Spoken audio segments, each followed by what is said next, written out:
વડી હું છું મોહમ્મદ ઝૈદ ખરોડિયા। આજનો મારો ટોપિક છે બેટી બચાઓ બેટી પઢાઓ। एक बेटी हो तो खिल जाता है घर का आंगन, एक बेटी हो तो खिल जाता है घर का आंगन, घर वही रहता है पर रौनकें बढ़ जाती है। बेटियां होती है पुरनूर चरागों की तरह, बेटियां होती है पुरनूर चरागों की तरह, रोशनी करती है जिस घर में चली जाती है। દીકરી અભિશાપ નહીં વરદાન છે, દીકરી સૃષ્ટિનો આધાર છે, દીકરી આંખનો તારો નથી, દીકરી તો તુલસીનો ક્યારો છે। દીકરી કુદરતે આપેલી એક અમૂલ્ય ભેટ છે, સમગ્ર સૃષ્ટિનો આધાર છે। જીવન તેનું અધિકાર છે તો શિક્ષા તેનું હથિયાર છે।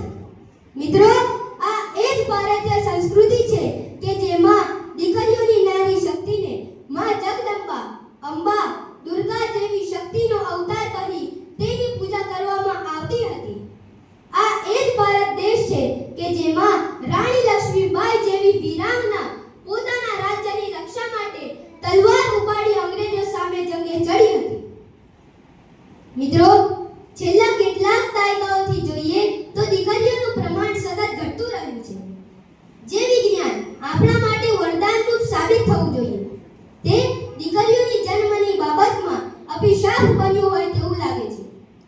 હોસ્પિટલોમાં આધુનિક સોનોગ્રાફી મશીનોને કારણે આજે સ્ત્રીઓ માતાના ગર્ભમાં જ ભ્રૂણનું પરીક્ષણ કરવામાં આવે છે અને જો તે સ્ત્રી હોય તો તેની ભ્રૂણ હત્યા કરવામાં આવે છે।